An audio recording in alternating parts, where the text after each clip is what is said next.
اعوذ باللہ من الشیطان الرجیم بسم اللہ الرحمن الرحیم یا ایہا الذین آمنوا لا تقربوا الصلاة وانتم سکارى حتى تعلموا ما تقولون ولا جنبا الا عابری سبیل حتى تغتسلوا وان کنتم مرضى او على سفر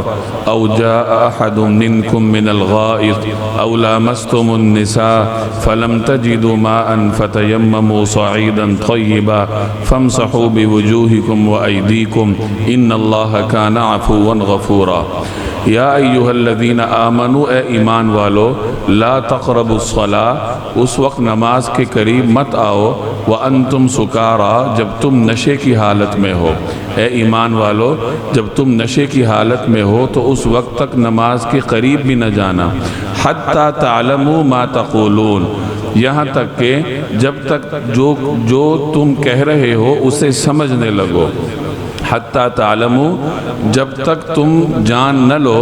ما تقولون جو کچھ تم کہہ رہے ہو ولا جنوبا اور نہ جنابت کی حالت میں الا عابری سبیل ہاں اگر تم مسافر ہو حتی تغتسلوا جب تک غسل نہ کر لو وَإِن كُنْتُم مَرْضَى اور اگر تم مریض ہو او علی سفر یا سفر میں ہو او جاء احد منکم من الغائط یا تم میں سے کوئی قضاء حاجت کی جگہ سے آیا ہو او لامستم النساء یا تم نے عورتوں کو چھوا ہو فلم تجدوا ماء پھر تم کو پانی نہ ملے فتیمموا تو تیمم کر لو صعیدا طیبا پاک مٹی سے فامسحوا بوجوہکم وایدیکم اور اپنے چہروں اور ہاتھوں کا مسح کر لو ان اللہ کان عفوا غفورا بے شک اللہ بڑا معاف کرنے والا اور بڑا بخشنے والا ہے۔ اس آیت میں ایک خاص فقہی حکم مذکور ہے اور وہ یہ کہ جب انسان نشے کی حالت میں ہو تو اس وقت اسے نماز پڑھنے سے منع کیا گیا کیونکہ جو شخص نشے میں ہے اس کے لیے امتیاز کرنا مشکل ہو جائے گا کہ وہ قرآن کریم پڑھے یا کچھ اور کہے اسے پتہ ہی نہیں ہوگا کہ میں کیا کہہ رہا ہوں عین ممکن ہے کہ اس کی نیت استغفار کی ہو اور اس کی زبان سے کوئی ایسے کلمات نکل جائیں جس کی بنیاد پہ اس کا ایمان ہی مشکوک ہو جائے تو جب انسان نشے کی حالت میں ہو تو اس وقت وہ نماز کے قریب نہ جائے۔ یہاں ایک بات سمجھ لیجئے کہ شراب کو حرام قرار دینے کے لیے قرآن کریم نے تدریجی حکمت عملی اپنائی ہے۔ شراب کو یکبارگی حرام نہیں قرار دیا گیا کہ اچانک حکم نازل ہو گیا ہو کہ شراب حرام ہے اب کل سے شراب نہیں پینی، چونکہ شراب اہل عرب کے خون میں رچی بسی تھی اور اسلام لوگوں کی صورتحال کو حکم دیتے ہوئے مد نظر رکھتا ہے۔ تو جو چیز انسان کی فطرت بن چکی ہو اس کی عادت بن چکی ہو اس کو چھوڑنا اچانک سے چھوڑنا نسبتاً مشکل ہوتا ہے، تو اہل عرب کی اسی مشکل کے پیش نظر قرآن کریم نے مختلف مراحل میں شراب کو حرام کیا ہے، گویا کہ شراب کی حرمت کا حکم ایک تدریج سے گزرا ہے۔ سب سے پہلے شراب کے بارے میں کہا گیا کہ یہ ایک ایسی چیز ہے جس کا نفع تھوڑا ہے نقصان زیادہ ہے، یعنی یہ جو تم شراب پیتے ہو جوا کھیلتے ہو تو ان چیزوں کے نقصانات زیادہ ہیں اور نفع کوئی خاص نہیں ہے۔ گویا لوگوں کے ذہن میں یہ بات بٹھائی گئی کہ یہ کوئی اچھی چیز نہیں ہے، یہ کوئی فائدہ مند چیز نہیں ہے، البتہ اس کو حرام نہیں کیا گیا۔ اگلے مرحلے میں پھر یہ آیت نازل ہوئی کہ نماز کی حالت میں تمہیں نشے کی حالت میں نہیں ہونا چاہیے کہ جب تم نماز پڑھنے لگو تو اس سے پہلے تم نے شراب نہ پی ہو۔ تو اس سے گویا لوگوں کے ذہنوں کو ایک اور دھچکا لگا کہ یہ شراب اتنی غلیظ چیز ہے کہ یہ پی کر انسان نماز میں بھی نہیں جا سکتا۔ تو یہ ذہن سازی ہو رہی تھی، جب یہ ذہن سازی ہو گئی تو آخری مرحلے میں پھر قرآن کریم نے واضح طور پر فرمایا انما الخمر والمیسر والانصاب والازلام رجس من عمل الشیطان، کہ یہ جو شراب ہے جوا ہے اور پانسے کے تین ہیں مختلف انداز سے جوا کھیلا جاتا تھا، یہ تمام ناپاک کام ہیں اور شیطانی اعمال ہیں۔ اب شراب کو پینے پر حتمی طور پر پابندی لگ گئی کہ اب نہیں پیا جا سکتا، لیکن وہ مرحلہ ایسا تھا کہ لوگوں کی ذہن سازی ہو چکی تھی، چنانچہ جب حکم آیا کہ شراب نہیں پینی تو تمام لوگوں نے شراب کو پینا چھوڑ دی۔ اور روایات میں آتا ہے کہ جب رسول اللہ صلی اللہ علیہ وسلم کا منادی اعلان کر رہا تھا کہ لوگوں شراب حرام ہو گئی ہے، پینا چھوڑ دو، تو لوگوں کے گھروں میں شراب تھی، مشکیزوں میں بھی تھی، تو جس کے کان میں حضور علیہ السلام کا حکم پڑا کہ شراب حرام ہو گئی ہے، اس پر پابندی لگ گئی، اگر کسی کے ہاتھ میں جام ہے اور وہ منہ کے پاس لا رہا ہے اور اچانک کان میں آواز پڑ گئی تو اس نے ہاتھ وہیں نیچے کر لیا، لوگوں نے مشکیزوں کے مشکیزیں توڑ کے شراب بہا دی، تو یہ شراب کو حرام قرار دینے میں جب اللہ جل جلالہ اس حکم کو تدریجی مراحل سے گزار رہا تھا تو اس دوران یہ آیت نازل ہوئی کہ نشے کی حالت میں نماز کے قریب مت جانا۔ گویا لوگوں کو باور کروایا گیا کہ یہ شراب اتنی بری چیز ہے کہ یہ پی کر تم اللہ کے دربار میں بھی کھڑے ہونے کے قابل نہیں رہتے۔ تو فرمایا لا تقربوا الصلاۃ وانتم سکارا، نشے کی حالت میں نماز کے قریب نہ جانا، حتی تعلموا ما تقولون، اس وقت تک جب تک تم اس قابل نہ ہو جاؤ کہ جو کچھ تم زبان سے کہہ رہے ہو تمہیں پتہ تو چلے کہ میں کیا کہہ رہا ہوں، نشے کا اثر اترے اور تم ہوش و حواس میں آؤ اور تمہیں پتہ چلے کہ میں زبان سے کیا نکال رہا ہوں۔ گویا نماز میں حضوری قلب ہونا چاہیے، حضور قلب ہونا چاہیے، خشوع اور خضوع بھی ہونا چاہیے کہ انسان جو زبان سے پڑھ رہا ہے اسے پتہ ہو کہ میں اللہ جل جلالہ سے کیا مناجات کر رہا ہوں۔ یہ تو ہماری بدقسمتی ہے کہ ہم نماز میں کھڑے ہوتے ہیں، ہمیں کچھ پتہ نہیں چلتا کہ ہم کیا کہہ رہے ہیں، کیونکہ کم از کم نشے میں نہیں ہوتے تو اتنا یقین ہے کہ ہم قرآن پڑھ رہے ہیں، فلاں سورت پڑھ رہے ہیں، باقی کچھ پتہ نہیں ہے کہ اس صورت میں اللہ ہم سے کیا کہہ رہا ہے، اس صورت میں ہم اللہ سے کیا مانگ رہے ہیں۔ اہدنا الصراط المستقیم پڑھتے ہیں اور پتہ نہیں چلتا کہ ہم نے اللہ سے کیا مانگی، تو جب ہم اللہ سے ہدایت بھی مانگ رہے ہیں اور ہمیں پتہ بھی نہیں ہے کہ ہم مانگ کیا رہے ہیں تو ہدایت کیسے ملے گی؟ آپ کسی سے کوئی درخواست کریں اور آپ کو خود پتہ نہ ہو کہ میں اس سے کیا مانگ رہا ہوں، تو ظاہر ہے جب انسان کو پتہ نہیں ہوتا تو پھر مانگنے کی وہ کیفیت بھی نہیں بنتی۔ مانگنے کی کیفیت جب بنتی ہے جب آپ کو پتہ ہوتا ہے کہ میں جو چیز مانگ رہا ہوں وہ کیا ہے، اس کی کتنی اہمیت ہے۔ تو قرآن کریم سیکھنے کی اس قدر اہمیت ہے کہ قرآن کریم ہم نے نہیں سیکھا ہوگا، اس کا مفہوم ہمیں نہیں آتا ہوگا تو ہم تو اللہ کے دربار میں بھی پوری طرح کھڑے نہیں ہو سکتے۔ نماز پڑھ لیں گے، حاضری لگوا لیں گے، لیکن نماز میں ہم نے کیا پڑھا، اللہ کے ساتھ ہم نے کیا مناجات کی، ہمیں کچھ پتہ نہیں چلے گا۔ حالانکہ نماز کی حالت اللہ سے ہم کلام ہونے کی حالت ہے۔ تو فرمایا لا تقربوا الصلاۃ وانتم سکارا حتی تعلموا ما تقولون، جب تم نشے کی حالت میں ہو تو اس وقت تک نماز کے قریب بھی نہ جانا جب تک تم جو کچھ کہہ رہے ہو اسے سمجھنے نہ لگو، الا ولا جنوبا، اور نہ ہی جنابت کی حالت میں۔ جنابت کی حالت میں بھی ظاہر ہے نماز پڑھنے کی اجازت نہیں ہے۔ اور بعض حضرات نے فرمایا کہ یہ جو حکم ہے کہ نشے کی حالت میں نماز کے قریب نہ جانا، تو اس کا مطلب ہے کہ جہاں نماز پڑھی جاتی ہے اس جگہ میں مت جانا، گویا کہ نشے کی حالت میں مساجد میں جانا ممنوع ہے۔ اور اسی تفسیر کے مطابق پھر ولا جنوبن کا مطلب یہ ہوگا کہ حالت جنابت میں مساجد میں جانا منع ہے، الا عابری سبیل، ہاں اگر کوئی شخص مسافر ہے، یعنی اگر کوئی شخص مسافر ہے اور راستے میں ہے، حالت جنابت اسے درپیش ہے اور نماز پڑھنی ہے، پانی میسر نہیں ہے تو وہ غسل تو نہیں کر سکتا، آگے جو حکم ہے حتی تغتسلوا اس پہ عمل نہیں کر سکتا، تو اس کے لیے پھر کیا حکم ہے، وہ اس آیت کے اگلے حصے میں آ رہا ہے کہ وہ غسل تو نہیں کر سکتا، غسل کے حکم سے مستثنا ہے لیکن تیمم کر سکتا ہے، تو اس کا حکم آگے آ رہا ہے۔ اور اگر ہم اس آیت کی دوسری تفسیر مراد لیں کہ یہاں لا تقربوا الصلاۃ سے مراد ہے کہ نماز کے مقامات میں مت جاؤ، مسجد میں مت جاؤ، تو اس کا مطلب یہ ہوگا کہ حالت جنابت میں مسجد میں جانا منع ہے۔ البتہ اگر کوئی شخص ناگزیر حالت میں، حالت جنابت میں مسجد سے گزرنا چاہے تو اس کے ناگزیر اور اضطراری حالت کے پیش نظر اسے اجازت ہے۔ جیسے کوئی شخص مسجد میں سویا ہے، اعتکاف میں ہے یا کسی بھی حالت میں، مسجد میں وہ آرام کر رہا ہے اور اسے بدخوابی ہو گئی، اب حالت جنابت میں ہے تو اس نے غسل خانے تک جانا ہے تو مسجد سے گزر کے جائے گا۔ اب وہ جو مسجد کو یہ پار کرے گا تو وہ اس کے لیے ایک اضطراری حالت ہے کہ اس کے پاس کوئی اور راستہ ہی نہیں ہے۔ تو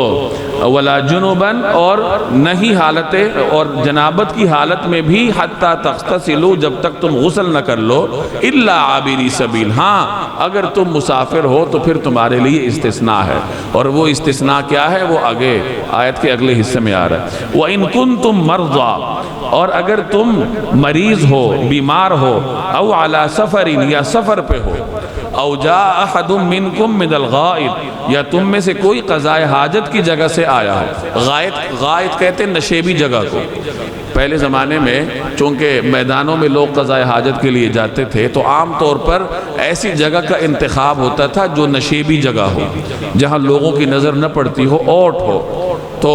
لوگوں کے اس عام حالت کے پیش نظر قضاء حاجت کی جگہ کو غائط کہا گیا۔ او جاء احد منکم من الغائط، یا تم میں سے کوئی قضاء حاجت کی جگہ سے آیا ہو، او لامستم النساء، یا تم نے عورتوں کو چھوا ہو۔ اب لمس کا لفظ مذکور ہے، لمس چھونے کو کہتے ہیں۔ اب اس سے مراد کیا ہے؟ اس میں دو نقطہ نظر ہیں۔ بعض حضرات فرماتے ہیں کہ یہاں لمس سے مراد چھونا ہی ہے، ہاتھ لگانا ہے، تو گویا کہ کوئی شخص قضاء حاجت سے واپس آیا ہو تو اس کا بھی وضو ٹوٹ جائے گا، اسے وضو کرنا پڑے گا۔ اسی طریقے سے کسی شخص نے اگر عورت کو مس کیا ہو، چھوا ہو، تو اس کا بھی وضو ٹوٹ جائے گا۔ چنانچہ ان حضرات کے ہاں عورت کو چھونے سے وضو ٹوٹ جاتا ہے، گویا اگر کسی نے وضو کیا اور بیوی کو ہاتھ لگ گیا تو اس کا وضو ٹوٹ جائے گا۔ یہ اس آیت کی ایک تفسیر ہے، اور دوسری تفسیر یہ ہے کہ یہاں لمس سے مراد چھونا نہیں ہے، بلکہ لمس سے مراد ازدواجی تعلقات ہیں، ہم بستری ہے، کہ اگر کسی شخص نے اپنی بیوی کے ساتھ ازدواجی تعلقات قائم کیے تو ایسی حالت میں پھر اسے غسل کی ضرورت پڑے گی، یعنی اس کا وضو ہے تو وہ ٹوٹ جائے گا، اس پہ ناپاکی کی حالت طاری ہو جائے گی۔ تو اس آیت کی دو تفسیریں ہیں، اور دونوں تفسیروں کے مطابق پھر فقہی احکامات الگ الگ ہو جاتے ہیں۔ دوبارہ دیکھیں، وَإِن كُنتُم مَرْضَىٰ، اور اگر تم مریض ہو، او علی سفر یا سفر پہ ہو، او جاء احد منکم من الغائط، یا تم میں سے کوئی قضاء حاجت کی جگہ سے آیا ہو، او لامستم النساء، یا تم نے عورتوں کو چھوا ہو، اور اب وضو کی ضرورت ہے یا غسل کی ضرورت ہے، فَلَمْ تَجِدُوا مَاءً، اور پھر تمہیں پانی نہ ملے، فَتَيَمَّمُوا صَعِيدًا طَيِّبًا، تو پاک مٹی سے تیمم کر لو، فَامْسَحُوا بِوُجُوهِكُمْ وَأَيْدِيكُمْ، اور اپنے چہروں اور ہاتھوں کا مسح کر لو۔ تو اس آیت میں مسح کی اجازت دی گئی، تیمم کی اجازت دی گئی۔ تیمم لغت میں ارادہ کرنے کو کہتے ہیں، اور اصطلاح میں پاک مٹی سے طہارت کے ارادے کو تیمم کہا جاتا ہے۔ تیمم ایک رخصت ہے جو اللہ تبارک و تعالی نے صرف مسلمانوں کو عطا کی ہے۔ یہ جناب رسول اللہ صلی اللہ علیہ وسلم کی امت کے لیے ایک اعزاز ہے۔ کچھ باتیں ایسی ہیں جن میں اللہ نے رسول اللہ صلی اللہ علیہ وسلم کی امت کو انفراد اور امتیاز عطا کیا ہے، جیسے ایک روایت میں آتا ہے کہ میرے لیے پوری روئے زمین کو مسجد بنایا گیا، یعنی مسلمان حضور علیہ السلام کا امتی پوری روئے زمین میں جہاں بھی سجدہ کرنا چاہے، جہاں بھی نماز پڑھنا چاہے وہ نماز پڑھ سکتا ہے، بشرطے کہ وہ جگہ پاک ہو۔ گزشتہ امتوں کے لیے یہ رخصت نہیں تھی، انہیں اپنی عبادت گاہوں میں جا کے نماز پڑھنی ہوتی تھی۔ اسی طریقے سے تیمم بھی امت محمدیہ کا امتیاز ہے کہ اللہ نے اس امت کے لیے مٹی کو پاکیزہ بنایا کہ وہ مٹی سے طہارت حاصل کرتے ہیں۔ پانی بھی ذریعہ طہارت ہے اور مٹی بھی ذریعہ طہارت ہے۔ پانی سے انسان کو اپنے اعضاء دھلتے ہوئے پاک ہوتے ہوئے نظر آتے ہیں، اور مٹی سے اپنے اعضاء پاک ہوتے ہوئے نظر تو نہیں آتے، لیکن اللہ نے حکم لگا دیا کہ مٹی کے استعمال سے بھی تم ناپاکی کی حالت سے نکل کر حالت طہارت میں آ جاتے ہو۔ تو گویا کہ پاک مٹی بھی ایک مسلمان کے لیے ذریعہ طہارت ہے، لیکن اس وقت جب اس کو پانی نہ ملے، اگر پانی میسر نہیں ہے، دور دور تک نہیں ہے، اور اسے خوف ہے کہ اگر میں پانی کی تلاش میں نکلوں گا تو میری نماز فوت ہو جائے گی، نماز کا وقت نکل جائے گا، تو ایسی حالت میں اس کے لیے تیمم کرنے کی گنجائش ہے۔ تیمم کا طریقہ آپ کو معلوم ہے کہ پاک مٹی پر ایک مرتبہ ضرب لگانی ہوتی ہے، ضرب لگا کر ہاتھ جھاڑ لیں اور چہرے کا مسح کر لیں، پھر دوسری ضرب لگائیں، پھر ہاتھ جھاڑ لیں اور دونوں ہاتھوں کا مسح کر لیں، یہ تیمم ہے۔ یہی تیمم وضو کا بھی قائم مقام ہے، غسل کا بھی قائم مقام ہے۔ ایک آدمی حالت جنابت میں ہے، اسے غسل کی حاجت ہے اور وہ سفر میں ہے، جیسے یہاں گزرا او اعلیٰ سفر، اور پیچھے بھی ہے کہ الا عابری سبیل، ایک مسافر کو غسل کی حاجت ہے اور پانی میسر نہیں ہے، تو اس کے لیے یہی تیمم غسل کا قائم مقام بن جائے گا کہ وہ ایک ضرب لگا کر چہرے کا مسح کر لے، دوسری ضرب لگا کر ہاتھوں کا مسح کر لے۔ ایک صحابی حضرت عمار رضی اللہ تعالیٰ عنہ سفر پہ تھے اور راستے میں انہیں غسل کی حاجت پیش ہوگی۔ اب انہیں مسئلے کا علم نہیں تھا، تیمم کا تو پتہ تھا لیکن یہ علم نہیں تھا کہ یہی تیمم غسل کی جانب سے بھی کافی ہے۔ اب انہوں نے اپنے طور پر اجتہاد کیا کہ جب وضو کے لیے ہمیں 2 ضربیں لگانی پڑتی ہیں اور اعضائے وضو کا مسح کرنا پڑتا ہے، تو غسل میں تو پورا جسم دھونا پڑتا ہے، تو سارے جسم کو ہی مٹی میں لوٹ پوٹ کرنا ہوگا۔ چنانچہ وہ مٹی میں لوٹ پوٹ ہونے لگے تیمم کے لیے۔ جب رسول اللہ صلی اللہ علیہ وسلم کے سامنے یہ ماجرا پیش ہوا تو آپ نے ان کی اصلاح فرمائی کہ یہی تیمم جو وضو کے لیے ہے یہی غسل کے لیے بھی کافی ہے۔ فَتَيَمَّمُوا صَعِيدًا، تو پاک مٹی سے تیمم کر لو، اور کیسے کرو؟ فَامْسَحُوا بِوُجُوهِكُمْ، اپنے چہروں کا مسح کرو، وَأَيْدِيكُمْ، اور ہاتھوں کا مسح کرو۔ ان اللہ کان عفوا غفورا، بے شک اللہ بڑا معاف کرنے والا، بڑا بخشنے والا ہے۔ یعنی تمہیں پانی نہیں مل رہا تو پھر مٹی سے تیمم کر لو، اور اللہ چونکہ معاف کرنے والا ہے تو وہ تمہاری کمی بیشیوں سے درگزر کرے گا۔ الم تر الی الذین اوتوا نصیبا من الکتاب یشترون الضلالۃ ویریدون ان تضلوا السبیل۔ الم تر، کہ آپ نے نہیں دیکھا، الی الذین، ان لوگوں کو، اوتوا نصیبا من الکتاب، جنہیں کتاب میں سے ایک حصہ دیا گیا، یشترون الضلالۃ، کہ وہ گمراہی مول لے رہے ہیں، ویریدون ان تضلوا السبیل، اور چاہتے ہیں کہ تم بھی راستے سے بھٹک جاؤ۔ جن لوگوں کو کتاب میں سے ایک حصہ دیا گیا تھا، کیا تم نے ان کو نہیں دیکھا کہ وہ کس طرح گمراہی مول لے رہے ہیں اور چاہتے ہیں کہ تم بھی راستے سے بھٹک جاؤ؟ یہ یہودیوں اور عیسائیوں کی بات ہے کہ اللہ نے انہیں کتاب کا ایک حصہ دیا تھا اور وہ یہ چاہتے تھے کہ مسلمان بھی ہماری طرح ہو جائیں، کتاب کو پس پش ڈال دیں۔ کتاب کے ایک حصے سے کیا مراد ہے؟ تو مفسرین فرماتے ہیں کہ ان کے پاس صرف الفاظ تھے، معانی وہ کھو چکے تھے۔ معانی کیسے کھو چکے تھے؟ کہ عمل نہیں تھا۔ تو عمل نہیں تھا، اپنی کتاب کے الفاظ کے معانی کی طرف توجہ ہی نہیں تھی، عمل کا ارادہ جو نہیں تھا، تو پیچھے صرف الفاظ رہ گئے، تو گویا ان کے پاس اپنی کتاب کا ایک ہی حصہ تھا۔ آج اگر ہم اپنا جائزہ لیں تو ہماری بھی یہی صورتحال ہے کہ قرآن کریم کے معانی کی طرف ہماری توجہ نہیں ہے، ہمارا عمل بھی نہیں ہے اور ہمیں ترجمہ آتا بھی نہیں ہے، تو گویا ہمارے پاس بھی کتاب کا ایک حصہ ہے۔ کتاب پوری حاصل کرنے کے لیے ہمیں اس کے مفہوم سے آگاہ ہونا پڑے گا، واقف ہونا پڑے گا اور اس پہ عمل پیرا ہونا پڑے گا، پھر ہم کہیں گے کہ ہمارے پاس اللہ کی پوری کتاب موجود ہے۔ تو ایک تفسیر اس کی یہ کی گئی ہے کہ اہل کتاب کے پاس چونکہ صرف الفاظ تھے تو گویا ان کے پاس کتاب کا ایک حصہ تھا۔ دوسری تفسیر یہ کی گئی ہے کہ انہوں نے کتاب میں تحریفی کی تھی، چونکہ اللہ کے بھیجے ہوئے کلام کو انہوں نے بدل دیا تھا، اپنی طرف سے تبدیلیاں کی تھیں، تو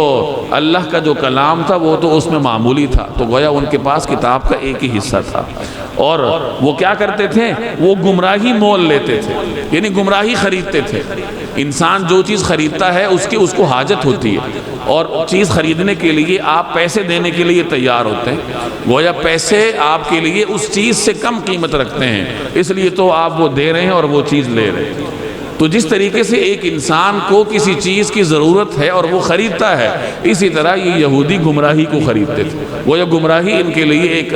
حیثیت رکھتی تھی کہ وہ ہدایت کے بدلے میں گمراہی کو خریدتے تھے۔ وَيُرِيدُونَ أَن تَضِلُّوا السَّبِيلَ، خود بھی گمراہ ہیں اور یہ چاہتے ہیں کہ یہ مسلمان بھی گمراہ ہو جائیں۔ وَاللَّهُ أَعْلَمُ بِأَعْدَائِكُمْ، اور اللہ تعالیٰ تمہارے دشمنوں کو خوب جانتا ہے۔ وَكَفَى بِاللَّهِ وَلِيًّا وَكَفَى بِاللَّهِ نَصِيرًا، اور اللہ کافی ہے ولیًا، رکھوالا بننے کے لیے، اور وَكَفَى بِاللَّهِ نَصِيرًا، اور اللہ کافی ہے مددگار بننے کے لیے اور نصرت کرنے کے لیے۔ یعنی اگر یہ تمہارے دشمن ہیں تو اللہ ان کو خوب جانتا ہے اور تمہاری طرف سے سے کافی ہو جائے گا، بشرطے کہ مسلمان اللہ کی مدد حاصل کرنے کے تقاضوں کو پورا کریں، کہ اللہ پہ نظر رکھیں، توکل اللہ پہ ہو، ایمان کمال کے درجے کا ہو، اور جتنا ان سے بن پڑے اسباب بھی حاصل کرنے کی کوشش کریں، اور پھر دیکھیں کہ اللہ کی مدد کیسے اترتی ہے۔ جیسے غزوہ بدر میں اللہ تبارک و تعالی نے نصرت اتاری تھی۔ من الذين هادوا يحرفون الكلم عن مواضعه ويقولون سمعنا وعصينا واسمع غير مسمع وراعنا ليا بألسنتهم وطعنا في الدين ولو أنهم قالوا سمعنا وأطعنا واسمع وانظرنا لكان خيرا لهم وأقوم ولكن لعنهم الله بكفرهم فلا يؤمنون إلا قليلا۔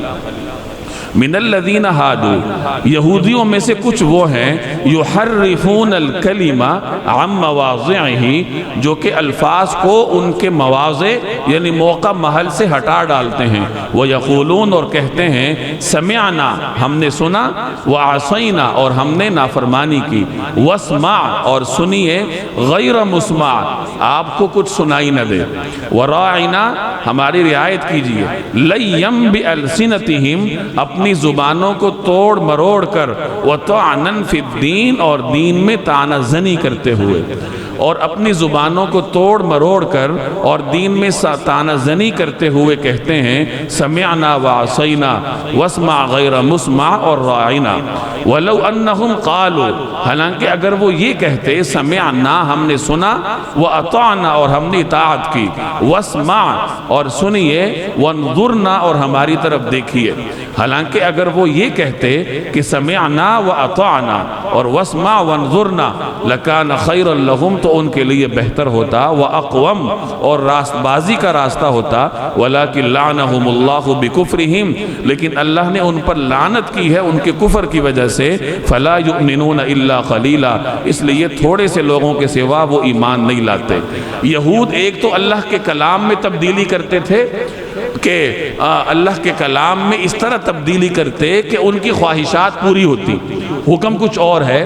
لیکن اس حکم سے عوام کے مفادات وابستہ نہیں ہیں، تو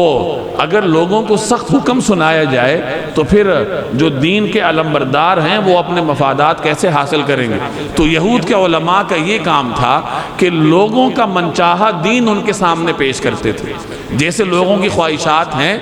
ویسے وہ اللہ کے کلام میں تبدیلی کر کے ان کے سامنے پیش کرتے تھے۔ یحرفون الکلم عن مواضعہ کہ تورات کے الفاظ کو اس کے موقع محل سے ہٹانا ہے، کہ الفاظ کا مصداق کچھ اور ہے لیکن اپنے مفادات کے لیے الفاظ کے مصداق کو تبدیل کر دینا ہے۔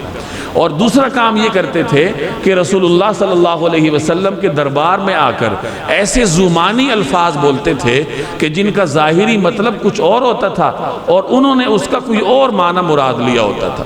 اس کے کچھ تفصیل آپ پہلے پارے میں سورہ بقرہ میں پڑھ کے آئے تھے کہ وہ کس طریقے سے حضور علیہ السلام کے دربار میں آ کے راعنا کہتے تھے، آج بھی اس کا ذکر ہے۔ چنانچہ پہلے ہے کہ وہ کہتے تھے سمعنا وعصینا، عربوں کے ہاں یہ ہے کہ جب وہ کسی کا حکم سنتے ہیں اور اطاعت کرنی ہوتی ہے تو وہ کہتے ہیں السمع والطاعہ، کہ میں نے سن لیا اب میں نے اطاعت کرنی ہے۔ تو ہونا یہ چاہیے تھا کہ یہود کہتے سمعنا واطعنا، ہم نے سن لیا تو ہم عمل کریں گے، لیکن وہ یوں کہا کرتے تھے سمعنا وعصینا، ہم نے سنا اور ہم نے نافرمانی کی۔ یہ گویا زبان حال سے کہتے تھے، سامنے تو نہیں کہتے تھے کہ ہم نافرمانی کریں گے، لیکن زبان حال سے کہتے تھے کہ ہم نافرمانی کریں گے۔ اور ایک اور جملہ کہتے تھے اسمع غیر مسمع، اسمع آپ سنیے یعنی ہماری بات سنیے، غیر مسمع آپ کو کچھ سنائی نہ دے، یہ رسول اللہ صلی اللہ علیہ وسلم کے سامنے کہتے تھے۔ اب اسمع کا مطلب تو ظاہر ہے کہ سماعت فرمائیے، اور غیر مسمع کا مطلب یہ کہ ظاہری مطلب یہ ہے کہ آپ کو کچھ سنائی نہ دے، یعنی اللہ کرے کہ آپ کو کوئی ناگوار بات نہ سننی پڑے، یعنی ظاہری طور پر یہ ایک دعائیہ جملہ تھا، لیکن وہ اس کا یہ مفہوم مراد لیتے تھے کہ اللہ کرے کہ آپ کو کچھ سنائی ہی نہ دے، یا آپ کو آپ کی من پسند بات سنائی نہ دے، یا آپ کو کچھ بھی سنائی نہ دے، یعنی کان ہی معاذ اللہ ضائع ہو جائے۔ تو اس طریقے سے وہ یہ لفظ بول کر اس کا غلط معنی مراد دیتے تھے۔ اسی طرح ایک لفظ بولتے تھے راعنا، اب راعنا کا مطلب کا ظاہری مطلب ہے ہماری رعایت فرمائیے، جیسے آپ کہتے ہیں نا ایکسکیوز می، میری طرف دیکھیے، توجہ فرمائیے، تو یہ اس کا متبادل عربی میں راعنا تھا۔ لیکن اس کے اور بھی مطلب نکلتے تھے۔ راعن عبرانی زبان میں احمق کو کہتے تھے، اور راعی عربی زبان میں چرواہے کو کہتے ہیں۔ تو وہ اپنی زبان توڑ مروڑ کر اس لفظ کو بگاڑتے تھے، اور ظاہری طور پر یہ تأثر دیتے تھے جیسے ہم ادب کر رہے ہیں، اور اندر سے غلط معنی مراد لیتے تھے۔ تو اللہ جل جلالہ نے ان کی اسی عادت کو بیان کیا ہے کہ یہ لوگ اس طرح کہتے ہیں اسما غیر مسمع اور راعنا، اور کیسے کہتے ہیں لیم بالسنتہم، اپنی زبانوں کو توڑ مروڑ کے، ہیر پھیر کر کے، کہ زبان کو ہیر پھیر کر کے لفظ کو غلط رنگ دینا ہے، اس کا غلط معنی مراد لینا ہے۔ وَلَوْ أَنَّهُمْ قَالُوا، اگر وہ یوں کہتے سمعنا وَأَطَعْنَا، ہم نے سن لی اب ہم اطاعت کریں گے، اگر وہ یہ کہہ دیتے اور یوں کہتے کہ وَاسْمَعْ، سنیے، یعنی غیر مسمع کہتے ہی نہ، جس کا غلط مطلب نکلتا ہے۔ اسی طرح راعنا نہ کہتے بلکہ انظرنا کہتے، راعنا زمانہ لفظ ہے اور انظرنا واضح لفظ ہے، تو وہ انظرنا اگر کہہ دیتے لَكَانَ خَيْرًا لَهُمْ وَأَقْوَمْ، تو یہ ان کے لیے بہتر ہوتا اور یہی درست راستہ تھا۔ وَلَكِنْ لَعْنَهُمُ اللَّهُ بِكُفْرِهِمْ، لیکن ان کو اس کی توفیق نہ ہوئی کیونکہ انہوں نے کفر کیا، اور ان کے کفر کی وجہ سے اللہ تبارک و تعالیٰ کی ان پر پھٹکار تھی، نتیجتاً وہ دربار رسالت میں آ کر اس طریقے سے گستاخیوں کے مرتکب ہوتے تھے اور اللہ کی لعنت کے مزید اپنے آپ کو مستحق بناتے تھے۔ یا ایہا الذین اوتوا الکتاب آمنوا بما نزلنا مصدقا لما معکم من قبل ان نطمس وجوہا فنردها على ادبارها او نلعنهم كما لعنا اصحاب السبت وکان امر اللہ مفعولا۔ یا ایہا الذین اوتوا الکتاب، اے اہل کتاب، اے وہ لوگوں جنہیں کتاب دی گئی، آمنوا ایمان لاؤ، بما نزلنا اس قرآن پر جو ہم نے نازل کیا ہے، جو ہم نے اب نازل کیا ہے، مصدقا اور وہ تصدیق کرنے والا ہے، لما معکم اس کتاب کی جو تمہارے پاس ہے، من قبلی اس سے پہلے، ان نتمسا کہ ہم مٹا دیں، وجوہن کچھ چہروں کو، فنردہا اور ہم انہیں لوٹا دیں، علی ادبارہا ان کی پشتوں پر، او نلعنہم یا ہم ان پر ایسی پھٹکار ڈالیں، کما لعنا اصحاب السبت جیسے ہم نے سبت والوں پر، ہفتے کے دن والوں پر پھٹکار ڈالی تھی۔ اے اہل کتاب، جو ہم نے اب نازل کیا ہے، جو تمہارے پاس پہلے سے موجود کتاب کی تصدیق بھی کرتا ہے، اس پر ایمان لے آؤ، قبل اس کے کہ ہم کچھ چہروں کو مٹا کر انہیں گدی جیسا بنا دیں یا ان پر ایسی پھٹکار ڈال دیں جیسی پھٹکار ہم نے سبت والوں پر ڈالی تھی۔ وَكَانَ أَمْرُ اللَّهِ مَفْعُولًا، اور اللہ کا حکم ہمیشہ پورا ہو کر رہتا ہے۔ اہل کتاب کو حکم دیا گیا کہ قرآن کریم پر ایمان لاؤ، اور یہ قرآن کریم ایسی کتاب ہے جو کہ تمہارے پاس موجود کتاب تورات اور انجیل کی تصدیق کرنے والا ہے۔ ہر آنے والی کتاب پچھلی کتاب کی تصدیق کرتی ہے، اللہ نے جو بھی کتاب بھیجی ہے وہ پچھلی کتابوں کی تصدیق کرتی ہے۔ چنانچہ ہمارا تورات پر بھی ایمان ہے، انجیل پر بھی ایمان ہے، لیکن یاد رکھیے ہمارا اس تورات پہ ایمان ہے جو حضرت موسیٰ علیہ السلام پہ نازل ہوئی، ہمارا اس انجیل پہ ایمان ہے جو حضرت عیسیٰ علیہ السلام پہ نازل ہوئی۔ یہ جو آج بائبل کے نام پر ان کے پاس خرافات ہیں، ان پہ ہمارا ایمان نہیں ہے۔ ہاں، ان کے اندر جو موجود اللہ کا کلام اگر کچھ ہے، کوئی باقی ماندہ آیات ہیں، تو ان پہ مسلمان ایمان رکھتا ہے۔ تو قرآن کریم گزشتہ کتابوں کی تصدیق کنندہ ہے، تو فرمایا گیا کہ ایمان لاؤ اس کتاب پر جو تمہارے پاس موجود کتاب کی تصدیق کر رہا ہے، اور ایمان لاؤ ورنہ کیا ہوگا، ورنہ میں تمہارے چہروں کو مٹا کے پلٹا دوں گا گدی کی طرف۔ مفسرین فرماتے ہیں کہ اس کا ایک مطلب یہ بھی ہے کہ اللہ جل جلالہ ان کے چہروں کو پھیر ڈالے گا اور ان کو چہروں کو ہموار کر دے گا، اور دوسرا مطلب یہ بھی ہے کہ چہروں کو تو نہیں پھیرے گا لیکن چہرے کے نقوش کو مٹا دے گا، جیسی انسان کی گدی ہوتی ہے ویسے ہی اس کا چہرہ ہوگا۔ تو یہود سے کہا گیا کہ ایمان لاؤ قبل اس کے کہ ہم کچھ چہروں کو مٹا کر انہیں گدی جیسا بنا دیں، کہ یہ جو تمہاری خوبصورتی ہے چہروں کی، اس کو ہم ختم کر دیں گے، تمہارے چہروں کو مسخ کر دیں گے۔ او نلعنہم کما لعنا اصحاب السبت، اور یا پھر ہم تمہارے اوپر ویسے پھٹکار ڈالیں گے جیسے ہم نے ہفتے کے دن والوں پر ڈالی تھی۔ پیچھے آپ سورہ بقرہ میں پڑھ کے آئے ہیں کہ یہود کو اللہ نے منع کیا تھا کہ ہفتے کے دن شکار نہیں کرنا، ہفتے کے دن دنیاوی کام نہیں کرنا، لیکن انہوں نے حیل و حجت کر کے اس حکم میں راستے نکالے تھے، تو اللہ نے انہیں بندروں میں تبدیل کر دیا تھا۔ تو یہاں اسی طرف اشارہ ہے کہ جیسے ہم نے ان پر پھٹکار ڈالی تھی ہم تمہارے اوپر بھی ڈال دیں گے۔ تو یہود کو حکم ہے کہ ایمان لاؤ قبل اس کے کہ ہم تمہارے چہرے مسخ کر دیں، گدی جیسے بنا دیں، یا جیسے ہم نے تمہارے آباء و اجداد پر اپنی لعنت نازل کی تھی ویسے ہی تمہارے اوپر بھی نازل کر دیں۔ وَكَانَ أَمْرُ اللَّهِ مَفْعُولًا، اور اللہ کا حکم تو ہمیشہ پورا ہو کر رہتا ہے۔ اب یہ جو اللہ نے انہیں کہا کہ ایمان لاؤ ورنہ تمہیں ان حالات کا سامنا کرنا پڑے گا، اب ان حالات کا سامنا ہوا ہے یا نہیں ہوا؟ تو بعض حضرات فرماتے ہیں کہ چونکہ ان میں سے کچھ لوگ ایمان لے آئے تھے اس لیے اللہ تبارک و تعالی نے اپنا پھر یہ جو سزا تھی یہ نافذ نہیں فرمائی، یہ حکم پورا نہیں ہوا۔ اور کچھ حضرات فرماتے ہیں کہ قرآن کریم کی اس قسم کی آیات میں امکان کا درجہ ظاہر کیا جاتا ہے کہ اگر تم ایسا کرو گے تو پھر اس قسم کے عذاب کے آنے کا امکان ہے۔ اس کا مطلب یہ نہیں ہوتا کہ لازمی عذاب آئے گا، بلکہ اگر وہ کریں گے اللہ کی مشیت ہوگی تو عذاب آ جائے گا ورنہ نہیں آئے گا۔ ان اللہ لا یغفر ان یشرک بہ ویغفر ما دون ذلک لمن یشاء ومن یشرک باللہ فقد افترى اثما عظیما۔ ان اللہ لا یغفر، بے شک اللہ اس بات کو معاف نہیں کرتا، ان یشرک بہ کہ اس کے ساتھ کسی کو شریک ٹھہرایا جائے، ویغفر ما دون ذلک لمن یشاء اور اس سے کم تر ہر بات کو جس کے لیے چاہتا ہے معاف کر دیتا ہے، ومن یشرک باللہ اور جو شخص اللہ کے ساتھ کسی کو شریک ٹھہراتا ہے، فقد افترى اثما عظیما تو وہ ایسا بہتان باندھتا ہے جو بڑا زبردست گناہ ہے۔ شرک ایک ایسا گناہ ہے جو اللہ معاف نہیں کرتا۔ شرک کے سوا جتنے بھی گناہ ہیں اللہ جل جلالہ جس کے لیے چاہتا ہے معاف کر دیتا ہے، لیکن اللہ نے اپنے لیے یہ سنت مقرر کی ہے کہ میں شرک کو معاف نہیں کروں گا۔ تو انسان کو توحید پرست ہونا چاہیے۔ مسلمان تو ہیں ہم، لیکن ہمیں موحد بھی ہونا چاہیے۔ موحد وہ مسلمان ہوتا ہے جو اپنے ہر معاملے میں اللہ کی طرف دیکھتا ہے، ایمان بھی اللہ پر ہے، توکل بھی اسی پر کرے، دعا بھی اسی سے کرے، اپنے مشکل حالات میں صرف اللہ کی طرف دیکھے۔ تو ایمان کا کچھ درجہ تو ہمیں حاصل ہے کہ ہم اللہ کا نام لیتے ہیں، لیکن دیگر درجات کو حاصل کرنے کے لیے انسان کو محنت کرنی پڑتی ہے، مشق کرنی پڑتی ہے کہ جہاں اس پر مشکل حالات آئیں تو اس کی نظر صرف اور صرف اللہ جل جلالہ کی طرف اٹھے۔ الم تر الی الذین یزکون انفسہم، کیا تم نے ان لوگوں کو نہیں دیکھا جو اپنے آپ کو بڑا پاکیزہ بتاتے ہیں؟ بل اللہ یزکی من یشاء، حالانکہ پاکیزگی تو اللہ جس کو چاہتا ہے عطا کرتا ہے، ولا یظلمون فتیلا اور ان پر ایک تاگے کے برابر بھی ظلم نہیں ہوتا۔